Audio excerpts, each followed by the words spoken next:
कोई भी भूचर पशु पक्षी जानवर महाकाय देह धारण करके अपना जीवन व्यतीत करता है, उस जीवन काल में फेफड़ों द्वारा अंदर भरी हुई हवा से ऑक्सीजन की मात्रा अवशोषित करके खून में कभी भी भरी नहीं जाती है। यानी कि हमारे फेफड़ों की ग्रंथियां ऑक्सीजन को खून में अवशोषित नहीं करती है। किसी भी हालत में खून में कार्बन डाइऑक्साइड या ऑक्सीजन दोनों प्रकार के वायु की उपस्थिति मौजूद होने की कोई संभावना नहीं होती है। यानी कि हवा में बिखरे हुए ऑक्सीजन अलवेली ग्रंथियों को क्यों चिपकते हैं? इसका कारण यह है कि खून के अंदर आयोनाइज कार्बन रहता है। अल्वेओलिक कोशिका की पतली झिल्ली पर ही कार्बन डाइऑक्साइड रेणु के संयुग्म बनाती है। शरीर में कहीं भी और कोई भी ग्रंथि कोशिका कार्बन डाइऑक्साइड बनाती नहीं। बाहर से अलवेलिक कोशिका झिल्ली के तरफ खींचा जाता है जो अलवेलिक ग्रंथि के झिल्ली को चिपकता है। इसी वक्त कार्बन और ऑक्सीजन का संयुग्म बन के कार्बन डाइऑक्साइड वहीं पर उसी स्थिति में होकर खून से बाहर कार्बन निकाला जाता है। खून से कार्बन के अणु को बाहर निकालने की रासायनिक प्रक्रिया भी मैं यहाँ समझा रहा हूँ, उसे समझ ले।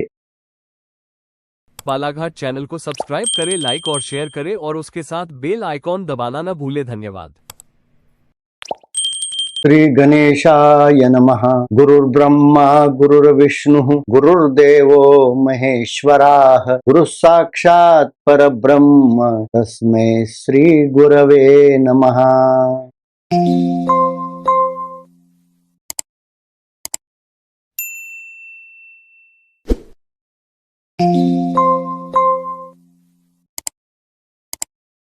देह संवर्धन और विज्ञान इस विषय के इस श्रृंखला में आपको जो बताना चाहता हूँ, इसका ये बहुत ही महत्वपूर्ण भाग है। पिछले भाग में हमने श्वसन क्रिया में होने वाली जो भी घटना है उसके संबंध में विज्ञान का जो प्रचलित मत वर्तमान दशा में सभी अंगों में प्रसारित किया जाता है उसको मैंने खाली अधोरेखित किया है, बताया है। अब मैं इसके बारे में मेरा सही चिंतन क्या है और उसके बारे में मैंने संशोधित करके यह मेरा मत मैं आपको बता रहा हूँ, उसको आप ध्यान से समझ लेना और इसको समझकर उसके ऊपर आप आपकी प्रतिक्रिया भी देना मत भूलना। मेरे एक विशेष वक्तव्य को आप ध्यान से सुन ले। वास्तव में कोई भी भूचर पशु पक्षी या जानवर देहधारी अवस्था में इस पृथ्वी तल पर जीता है, महाकाय देह धारण करके अपना जीवन व्यतीत करता है। उस जीवन काल में उस प्राणी मात्रा के फेफड़ों द्वारा अंदर लिया हुआ जो सांस है उसके अंदर भरी हुई हवा है, उस हवा से ऑक्सीजन की मात्रा अवशोषित करके खून में कभी भी भरी नहीं जाती है। यानी कि हमारे फेफड़ों की ग्रंथियां ऑक्सीजन को खून में अवशोषित नहीं करती है। इस वाक्य को प्रथम आप ध्यान में रखें, क्योंकि शरीर में स्थित ग्रंथियों को सीधे ऑक्सीजन की जरूरत कभी भी नहीं होती है। भूचर जीव को लगने वाली ऑक्सीजन की जरूरत केवल फेफड़ों के अंदर स्थित एल्वियोली कोशिकाओं के गुफा में एक रासायनिक क्रिया घटती है, उस रासायनिक क्रिया की परिपूर्ति के लिए जरूरत होती है। वैसे तो खून का रंग लाल होता है, उसका कारण उसके अंदर जो लाल कोशिकाएं होती है, करीबन 10 लाख करोड़ उनकी संख्या होती है, उसमें हीमोग्लोबिन जो लोह तत्व होता है उसके कारण उसका रंग लाल होता है। यही कोशिकाएं खून में बहकर पानी में घुलनशील जो अन्नरस होता है, जिसको हम ग्लूकोज कहते हैं, शर्करा कहते हैं, उसके जो रेणु है उस रेणु को हमारे शरीर के अंदर की सभी ग्रंथियां तोड़कर उसका इस्तेमाल करती है और उस ग्लूकोज रेणु को सब ग्रंथि कोशिकाओं तक पहुंचाने का काम हमारे खून के ये लाल रंग कोशिकाएं करती है। किसी भी हालत में खून में कार्बन डाइऑक्साइड या ऑक्सीजन दोनों प्रकार के वायु की उपस्थिति मौजूद होने की कोई संभावना नहीं होती है, क्योंकि पैथोलॉजी प्रयोगशाला में ऑक्सीजन हो या कार्बन डाइऑक्साइड दोनों की मात्रा कोई भी प्रयोग से विश्वसनीय रूप से नापी नहीं जाती है, ना उसका रिपोर्ट आता है। यदि ये खून में मौजूद होते तो आधुनिक तकनीक से जरूर नापे जाते, लेकिन खून में ऑक्सीजन या कार्बन डाइऑक्साइड को नापने की कोई भी प्रक्रिया पैथोलॉजिकल प्रयोग कक्ष में की नहीं जाती है, ना उसका परीक्षण किया जाता है। लेकिन वैसे तो खून में अन्य जो भी रासायनिक द्रव्य रहते हैं, calcium, magnesium, sulphur, potassium, silicon, नमक आदि जो भी रसायन खून में घुले हुए हैं, घुलनशील रसायन पदार्थ के सारे आयतन को नापे जाते हैं। अब मैं फेफड़ों में होने वाली रासायनिक क्रिया कौन सी होती है, अब महत्वपूर्ण इस रसायन शास्त्र गंभीरता से समझ लेते हैं। शरीर में प्राणायाम की जरूरत समझने के लिए प्रकृति द्वारा फेफड़ों में कैसे काम होता है, कौन सी रासायनिक क्रिया घटित होती है, फेफड़ों में घटित होने वाली वही एक ही रासायनिक क्रिया अब पूरी तरह से गंभीरता से समझ ले। फेफड़ों का काम कैसे होता है, अर्थात ये फेफड़ों का स्थान वक्षीय अस्थि पिंजरे के अंदर सुरक्षित कवच में होता है। उसके दो पंखुड़ियां होते हैं, दाएं बाएं, और वो सब पंखुड़ियां सछिद्र पंज के जैसे मौसल कोशिकाओं के विशिष्ट संरचना के तहत बनाई जाती है। हृदय से आने वाला अशुद्ध खून होता है, जिसमें शरीर के ग्रंथि कोशिकाओं ने ऊर्जा उत्पत्ति के पश्चात जो खून में कार्बन की धूल फेंकी होती है, उसके सूक्ष्म कण, सूक्ष्म अणु असंख्य होते हैं। शरीर के चलने के हेतु शरीर में जो ऊर्जा उत्पत्ति होती है, उस दौरान कोशिकाएं ग्लूकोज रेणु तोड़कर कार्बन और पानी के रेणु को बनाती है। उस रासायनिक क्रिया को भी हमने विस्तार से पिछले भाग में समझाया है, चाहे तो वो भाग आप देख सकते हैं। कार्बन की धूल पानी में घुलती नहीं है। इसे बाहर निकालने के लिए सारा अशुद्ध खून हृदय के हर एक धड़कन से पहले फेफड़ों में जाता है। प्रकृति ने खून को मलिन करने वाले कार्बन को समय पर शरीर से बाहर निकालने का काम फेफड़ों को सौंपा है। फेफड़ों की जिम्मेदारी भी होती है कि इस कार्बन को हटाने के लिए फेफड़ों के अंदर पंज के जैसे बनी हुई अल्वेओली ग्रंथियां को बाहर से ऑक्सीजन युक्त ताजी हवा की जरूरत होती है, जिससे शुद्ध हवा को हम बार बार फेफड़ों के अंदर भरना जरूरी होता है। अब फेफड़ों में सांस भरने की प्राकृत क्रिया दो प्रकार से घटित होती है। उसमें से पहला प्रकार है स्वचलित अचेत मन के स्थिति में, यानी कि मन के अनुपस्थिति में अपने आप चलने वाली सांसों की क्रिया होती है, और दूसरी मन के सचेत उपस्थिति में मन स्वयं ऐच्छिकता से सांस और प्रश्वास को खुद करता है, उसे प्राणायाम कहते हैं। हालांकि फेफड़ों के अंदर हवा में आया हुआ नाइट्रोजन की मात्रा भले ही 78% होती है, लेकिन कार्बन के साथ इस नाइट्रोजन का संयुग्म बंध घटित होना संभव नहीं होता है। इसलिए हवा के अंदर नाइट्रोजन भले ही 78% होता है, फिर भी इस रासायनिक क्रिया में उसका भाग नहीं लेता है। इसका कुछ लाभ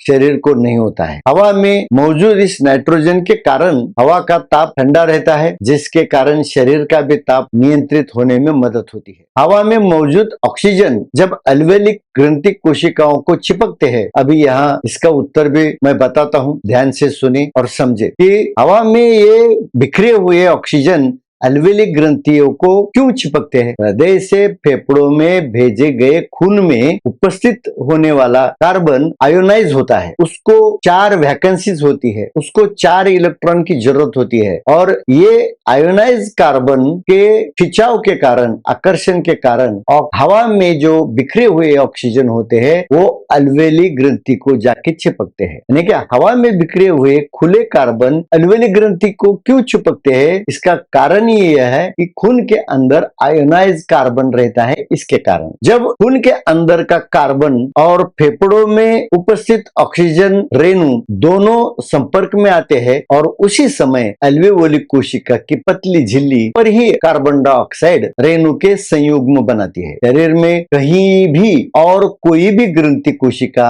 कार्बन डाइऑक्साइड बनाती नहीं, इसलिए खून की वाहिनी में बहके आने वाला कार्बन डाइऑक्साइड नहीं होता है, क्योंकि ये कार्बन डाइऑक्साइड केवल फेफड़ों के अल्वेलिक ग्रंथियों की झिल्ली यानी कि मेम्ब्रेन ही दोनों का संयुग्म बनाती है और फेफड़ों में बाहर फेंक देती है। यानी कि इस क्रिया में खून के अंदर का कार्बन बाहर फेंका जाता है और कार्बन डाइऑक्साइड ऑक्सीजन के साथ बाहर ही हवा में भरता है। इसलिए कार्बन डाइऑक्साइड की कोई मात्रा खून में पाई नहीं जाती है, वो फेफड़ों में ही बनती है और तुरंत बाहर फेंकी जाती है। इसलिए मैं पिछले भाग में जो बताया हुआ बात है वो फिर से दोहराता हूँ ताकि आपके समझ में आए। फेफड़ों से ऑक्सीजन का एक भी परमाणु शरीर में अवशोषित नहीं किया जाता है, क्योंकि शरीर ग्रंथियों को इसकी जरूरत नहीं होती है। केवल उसकी जरूरत खून से कार्बन निकालने के लिए फेफड़ों में ही होती है। शरीर के अंदर की किसी भी ग्रंथियों को कभी भी ऑक्सीजन की जरूरत नहीं होती है। इसीलिए श्रोता इस वाक्य को अपने मन में अधोरेखित कर ले। मैं बार बार कह रहा हूं क्योंकि ये बात आपके दिमाग में सही तरह से बैठ जाए। संशोधक इस बात को गंभीरता से समझे और वैज्ञानिक को मेरा अनुरोध है कि इस बात पर वो अधिक संशोधन करे। फेफड़ों की कोशिका एकमात्र काम करती है, वो एक ही वक्त दो काम नहीं करती है। हृदय के हर एक धड़कन से फेफड़ों में आने वाला और खून को अशुद्ध करने वाला गैर जरूरी कार्बन अणु जो धूल के स्वरूप में मिले हुए रहते हैं उससे निकाला जाता है। यह काम के लिए फेफड़ों की कोशिकाएं जितनी कुशल होगी उतनी क्षमता से कार्बन बाहर निकल जाता है और खून की शुद्धि होती है, क्योंकि फेफड़ों की कोशिकाओं को अघुलित कार्बन को निकालने के लिए 1 सेकंड से भी कम वक्त मिलता है, क्योंकि 2 धड़कन के इस कम संधि काल में खून से केवल कार्बन अणु हटाने का एक ही काम प्रकृति ने फेफड़ों की एल्वेओली ग्रंथियों को सौंपा है। खून से कार्बन के अणु को बाहर निकालने की रासायनिक प्रक्रिया भी मैं यहाँ समझा रहा हूँ, उसे समझ ले। हृदय की एक धड़कन काल में यानी कि 1 सेकंड से भी कम होता है, क्योंकि 1 मिनट में हमारे धड़कन की संख्या 65 से लेके 75 तक या 85 तक 120 140 तक भी होती है। इसलिए एक धड़कन से फेफड़ों की कोशिका गुहा में अंदाज से 50 से 70 मिली खून फेंका जाता है। खून की ये मात्रा सारे फेफड़ों के सभी एल्वेओली ग्रंथि कोश में 1 सेकंड के लिए फैल जाती है। अभी वहाँ अरबों कोशिकाएं होती है, वो कोशिकाओं के पोकड़ी में कोशिकाओं के अंदर ये खून फैला हुआ होता है। इस खून वाहिनी में अंदर बहने वाले खून में कार्बन आयोनाइज होता है, -4 उसकी वैकेंसी होती है। ये एक एक अणु वहां ब्लड में होता है। इसलिए एल्वेओली ग्रंथि के झिल्ली यानी कि मेम्ब्रेन से जुड़े होते हैं। जब वो बाहर के हवा के संपर्क में आते हैं, फेफड़ों में खून जब एल्वेओली ग्रंथि के पतली झिल्ली में हवा के करीब होता है, सांसों से अंदर भरी हवा में उपस्थित ऑक्सीजन बाहर से एल्वेओली कोशिका झिल्ली के तरफ खींचा जाता है, जो एल्वेओली ग्रंथि के झिल्ली को चिपकता है। इसी वक्त कार्बन और ऑक्सीजन का संयुग्म बन के कार्बन डाइऑक्साइड वहीं पर उसी स्थिति में होकर उनसे बाहर कार्बन निकाला जाता है। खून में से कार्बन डाइऑक्साइड शरीर की किसी ग्रंथि से बहते बहते नहीं आता है। फेफड़ों के अंदर आने वाले कार्बन अणु से रासायनिक क्रिया घटित होकर संयुग्म खून में कार्बन धूल के परमाणु मात्रा को कम करता है। यही क्रिया हर एक धड़कन में होती रहती है और अपना ये खून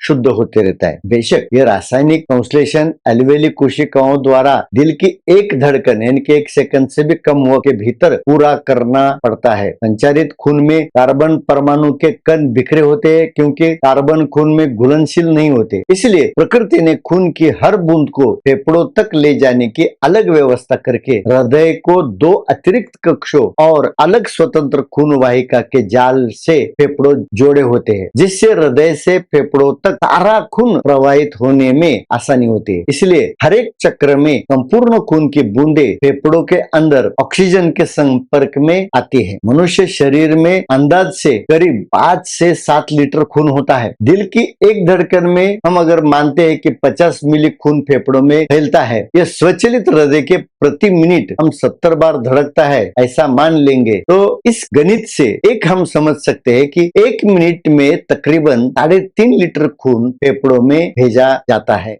और तकरीबन 2 मिनट में अपने शरीर के अंदर बहने वाला पूरा खून केवल इस कार्बन के उत्सर्जन के लिए फेफड़ों में प्रवेश करता है। अक्सर ये रक्त चक्र शरीर में अविरत घूमते रहता है। तकरीबन खून की एक बूंद दिन में 720 बार फेफड़ों के संपर्क में आती है और वहां से कार्बन निकालने की कोशिश फेफड़ों के एल्वेओली ग्रंथियां करती है। अब फेफड़े सचेत और अचेत दोहरे मोड से क्यों चलाए जाते हैं, ये भी एक सवाल है। क्योंकि हमारे इनर ऑर्गन हमेशा स्वयं चलित होते हैं और बाहरी ऑर्गन यानी कि इंद्रिय हमारे मन से चलित होते हैं। क्योंकि हमारे आंख, हमारा कान, हमारा नाक, हमारी जीवा और हमारे हाथ पैर, जो भी बाहरी अंग है, ये मन की उपस्थिति के बिना काम कर नहीं सकते और वो सक्रिय भी नहीं रहते। लेकिन इनर ऑर्गन जो होते हैं वो पूरी तरह से स्वयं चलित होते हैं। हमारे हृदय, हमारा जठर, हमारा यकृत, हमारी किडनी, हमारा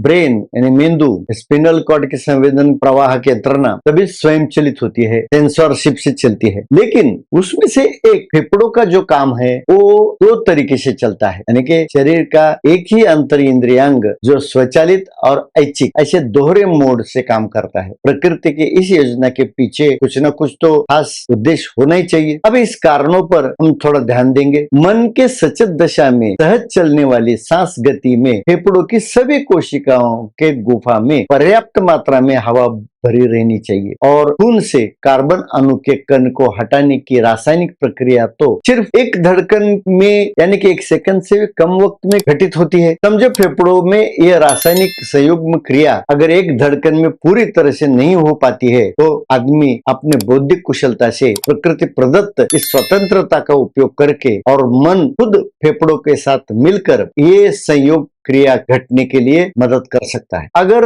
आदमी मन में ठान ले तो खुद कम समय में खून को अशुद्ध करने वाले इस रोग उत्पादक कार्बन धूल की मात्रा बाहर निकालने के विशेष प्रयास खुद कर सकता है और शरीर को पीड़ने वाली संभावित कई सारी बीमारियों से खुद को बचा सकता है। अभी थोड़ा हम हवा में जो 78% नाइट्रोजन मात्रा होती है उसका कुछ शरीर को लाभ होता है क्या, उसका थोड़ा सा मुआवजा करते हैं। सांसों के साथ फेफड़ों में नाइट्रोजन की मात्रा अंदर ली जाती है, लेकिन हवा में स्थित इस नाइट्रोजन के वायु के रेणु खून में भरे कार्बन अणु के साथ मिलकर संयुग्म कर पाते हैं क्या? नाइट्रोजन अणु की सक्रियता और कार्बन से संयुग्म होने की संभावना देखी जाए तो नाइट्रोजन और कार्बन का यह संयुग्म होना असंभव होता है, क्योंकि नाइट्रोजन को स्थिरता के लिए बाहर से 3 इलेक्ट्रॉन की जरूरत होती है, लेकिन कार्बन में 4 इलेक्ट्रॉन होते हैं। इसलिए कार्बन के साथ नाइट्रोजन का स्थिर संयुग्म बनने के लिए 4 नाइट्रोजन और 3 कार्बन की एक साथ एक जगह पे एक ही वक्त मिलना जरूरी होता है, क्योंकि हवा में एक साथ 4 नाइट्रोजन और खून में एक साथ 3 कार्बन के अणु मिल पाना बहुत ही मुश्किल और जटिल होता है। फिर उसकी संभावना मुश्किल होती है, क्योंकि हवा में नाइट्रोजन तो मुक्त रहता है, पर्याप्त भी होता है, लेकिन खून में कार्बन की धूल के अणु अलग अलग अकेले रहते हैं। एक ही जगह पर एक ही वक्त ऐसे 3 कार्बन मिलना मुश्किल होता है। इसलिए फेफड़ों में N4C3 संयुग्म बनना मुश्किल होता है। इसलिए खून के अंदर कार्बन धूल के कण नाइट्रोजन से निकलना असंभव होता है। खून से कार्बन अणु निकालने के लिए प्रकृति ने एक स्वयंचलित बाइसिकल पिकअप योजना बनाई है। वो कैसे काम करती है इसे भी थोड़ा समझ लेते हैं। फेफड़ों में मुक्त हवा के ऑक्सीजन के 2 अणु यानी कि समझो कि 2 पहिए वाली बाइसिकल होती है और ये 2 ऑक्सीजन के 4 सक्रिय इलेक्ट्रॉन होते हैं और 1 कार्बन के 4 सक्रिय इलेक्ट्रॉन का गठबंधन बहुत सहज और शीघ्र होता है। इसलिए आसानी से खून के अंदर के एक आयोनाइज कार्बन अणु को शीघ्र उठाकर ऑक्सीजन के 2 अणु बाहर निकाल लेते हैं। यही काम फेफड़ों के अलवेली ग्रंथि की उपस्थिति में और गुफा में प्राकृतिक दृष्टि से बहुत शीघ्र होता है। ये काम शरीर के किसी अन्य हिस्से में नहीं होता है, क्योंकि कार्बन के 4 आयोनिक चार्ज के कारण कार्बन को 2 ऑक्सीजन के रेणु जरूरत होते हैं लगते हैं। हवा में 2 ऑक्सीजन तो साथ में ही रहते हैं और खून में 1 कार्बन होता ही है, इसीलिए तुरंत ही कार्बन डाइऑक्साइड रासायनिक संयुग्म रेणु सहजता से शीघ्र बन सकता है। ये क्रिया केवल फेफड़ों के अलवेली ग्रंथि के पतले पर्दे ही कर सकते हैं। वैसे तो हमारा शरीर का ताप 37 डिग्री होता है और इस 37 डिग्री ताप में कार्बन डाइऑक्साइड संयुग्म वायु रूप होने के कारण फेफड़ों में इसकी मात्रा बढ़ जाती है और ऑक्सीजन की मात्रा कम होती है। तब अपने आप सांस बाहर छोड़ते वक्त कार्बन डाइऑक्साइड बाहर निकल जाता है। किसी भी स्थिति में वायु रूप कार्बन डाइऑक्साइड की मात्रा खून में उपस्थित नहीं होती है, ना वो घुलनशील दशा में खून में होता है, ना ये ऑक्सीजन के रेणु शरीर के अंदर अवशोषित करने की कोई जरूरत प्रकृति को नहीं होती है। फेफड़ों की अलवेली कोशिका और ऑक्सीजन बाइसिकल की ये पिकअप योजना से ही खून के अंदर की कार्बन को निकलकर फेफड़ों में कार्बन डाइऑक्साइड बनाकर निकाला जाता है। इसलिए शरीर चलन के लिए ऊर्जा उत्पत्ति में जो कार्बन तैयार होता है वो सारे कार्बन के अणु एक एक करके खून के अंदर से दिल से होकर फेफड़ों के अंदर आते हैं। यही ताजे ताजे सिंगल कार्बन अणु की धूल और खून के बाहर फेंकने के लिए फेफड़ों में एक कार्बन उठाने की प्राकृतिक ऑक्सीजन बाइसिकल योजना तैयार होती है। खून को गंदा करने वाली कार्बन धूल को ऑक्सीजन फेफड़ों से निकाल देता है। इसलिए कार्बन में ऑक्सीजन के अणु घुलने के लिए कोई जरूरत नहीं होती है। शरीर के अंदर कोई भी क्रिया के लिए ऑक्सीजन की जरूरत नहीं होती है। शरीर के अन्य कोई भी कोशिका कार्बन डाइऑक्साइड बनाती नहीं है, इसलिए खून में कार्बन डाइऑक्साइड की मात्रा कभी भी होती नहीं है। फेफड़ों में ऑक्सीजन और आयोनिक कार्बन परमाणु को अलवेली ग्रंथि के पर्दे ही खून से बाहर खींचकर कार्बन डाइऑक्साइड वायु बनाते हैं। इसलिए खून में न ऑक्सीजन होता है न कार्बन डाइऑक्साइड। इसलिए खून की पैथोलॉजिकल परीक्षण के दौरान इस दोनों वायु रूप स्थिति का अस्तित्व सिद्ध नहीं होता है। फेफड़ों में होने वाली एक रासायनिक क्रिया पर विज्ञान ने कुछ कहा नहीं है, क्योंकि विद्यमान लोकप्रिय धारणा के अलावा प्राण वायु ऑक्सीजन फेफड़ों में जाकर खून में कैसे कार्य करता है, इस बारे में कोई भी अलग दृष्टि से सोचता नहीं है। ऑक्सीजन खून में घुल जाती है, ये विज्ञान प्रसारित मिथ्या कल्पित विचार में कोई सच्चाई नहीं है। ये मेरा स्पष्ट मत है। जो पानी हम पीते हैं उसमें जितना ऑक्सीजन घुल सकता है वो घुला ही हुआ होता है। अगर शरीर के अंदर ऐसी कुछ घुलनशील ऑक्सीजन की जरूरत होती भी है तो इस पानी के अंदर जो घुलनशील ऑक्सीजन होता है वो खून में भी उतनी मात्रा में होता है, तो उस घुले हुए ऑक्सीजन की उपस्थिति में कुछ क्रिया घटित होती है, हो सकती है। उसे भी छोटी आंतों से ही खून के अंदर भरा जाता है, ना कि फेफड़ों के अलवेली ग्रंथियां खून के अंदर अवशोषित कर सकती है। फेफड़ों के अलवेली कोशिकाओं को ऑक्सीजन अवशोषित करने का काम नहीं करना पड़ता है। कोई माने या न माने, फेफड़ों में घटने वाली रासायनिक क्रिया श्रोताओं को एक अपरिचित लग सकती है, लेकिन एक अनभिज्ञ सच्चाई है कि श्रोतागण अपने कमेंट भेज सकते हैं। संशोधक चाहे तो इस पर अधिक संशोधन कर सकते हैं। ये मत प्रचलित मतों से भिन्न जरूर है, लेकिन सत्य है। अरबों खरबों सूक्ष्म कोशिकाओं के संगठन से प्राणियों के स्थूल शरीर बनता है और जीवन भर वो चलता है और प्रकृति उसको चलाती रहती है। शरीर के अंदर सभी कोशिकाओं को ऑक्सीजन की आपूर्ति करना प्रकृति को असंभव होता है, इसलिए शरीर के अंदर ऑक्सीजन की कोई जरूरत नहीं होती है। इस ऑक्सीजन की जरूरत सिर्फ फेफड़ों के अंदर अलवेली ग्रंथि के पास ही होती है। लेकिन आज का ये लोकप्रिय वैज्ञानिक विधान केवल काल्पनिक और तार्किक होता है। विद्यमान संशोधकों ने इस पर गहरा संशोधन करने की जरूरत है। प्राणायाम मन की उपस्थिति में ध्यानपूर्वक सांसों का पूरक कुंभक रेचक आवर्तन शरीरानुकूल गति से करना चाहिए। फेफड़ों के सभी कोनों में अलवेली ग्रंथि के गुफा में अधिकतम हवा भरनी चाहिए, क्योंकि फेफड़ों में भरी हवा की पर्याप्त मात्रा ही सभी अलवेली ग्रंथियों को सक्रिय करती है और खून शुद्धि की रासायनिक क्रिया शीघ्र सीमित काल में घटित हो सकती है, जिससे शरीर स्वस्थ रोगमुक्त और दीर्घायु बन सकता है। क्योंकि ऑक्सीजन की पर्याप्त मात्रा फेफड़ों के अंदर होना बहुत जरूरी है। हम अगर कम ऑक्सीजन हवा अंदर भरेंगे तो उतने ही क्षेत्र में जो अंदर खींची हुई हवा फैलती है और उतने ही अलवेली ग्रंथियां सक्रिय होती है, बाकी के अलवेली ग्रंथियां निष्क्रिय होती है। लेकिन तभी अलवेली ग्रंथि के पास खून जाता है, लेकिन वहां ऑक्सीजन के अभाव के कारण वहां से कार्बन निकल नहीं सकता है। तो उसके दुष्परिणाम कैसे होते हैं वो मैं आगे के भाग में समझाऊंगा। निसंदेह प्रकृति ने यह रहस्य सूत्र बुद्धिमान मनुष्य को प्रदान किया है, क्योंकि मनुष्य स्वयं सावधानी से सांस प्राणायाम द्वारा फेफड़ों की ग्रंथियों को 100% क्रियाशील बना सकता है, रख सकता है। क्योंकि प्रकृति ने मनुष्य को सोचने के लिए उतनी पर्याप्त बुद्धि दी है। आदमी फेफड़े अधिक कुशल सक्षम बनाकर खून से अधिक कार्बन धूल बाहर निकाल के शरीर स्वस्थ रख सकते हैं। पाठकों से एक ही अनुरोध है, चाहे व्यायाम करे न करे, लेकिन प्राणायाम न टाले, क्योंकि जरूरत से ज्यादा व्यायाम श्रम करना उसका भी दुष्परिणाम शरीर में भोगने पड़ते हैं। उसके दुष्परिणाम को भी आगे के भाग में मैं विस्तार से बताऊंगा। प्राणायाम यानी श्वसन क्रिया को सचेतन ध्यान से करना, जिससे फेफड़ों के अलवेली ग्रंथि कोशिकाओं 100% कुशल होगी और खून से यह हानिकारक रोगजनक कार्बन जो हमेशा हमारे खून में घुलता है यानी कि भरता है, उसे बाहर निकालना जरूरी होता है। ऊर्जा उत्पाद के दौरान अनिवार्य उत्पादित कार्बन धूल का उन्मूलन फेफड़ों में तत्काल समय सीमा के अंदर यानी कि 1 सेकंड के से भी कम वक्त में बाहर निकालना जरूरी होता है। खून से मलिन कार्बन धूल निकालकर शुद्ध करने की ये क्रिया सफलतापूर्वक अच्छी होने के लिए यह प्राकृतिक क्रिया में मन को भी सक्रिय सचेत भाग लेना जरूरी होता है। ये मन के साथ किए गए श्वासोच्छ्वास को ही प्राणायाम कहा जाता है और फेफड़ों की सभी कोशिका गुहा में हवा भरना सहज होता है। यही प्राणायाम अधिक से अधिक ध्यानमग्न होकर किया जाए तो ही खून के फेफड़े सक्षमता से कार्बन निकालकर खून को शुद्ध कर सकते हैं और खून में कार्बन धूल की मात्रा शेष नहीं रहती है। इस महत्वपूर्ण बात के साथ ही मैं ये भाग समाप्त करता हूँ और आपको फिर से अनुरोध करता हूँ, प्राणायाम करते रहे और कार्बन को शरीर के अंदर से निकालते रहे ताकि आपको कोई रोग की बाधा न हो जाए। इस बात पर आपसे विदा लेता हूँ। धन्यवाद।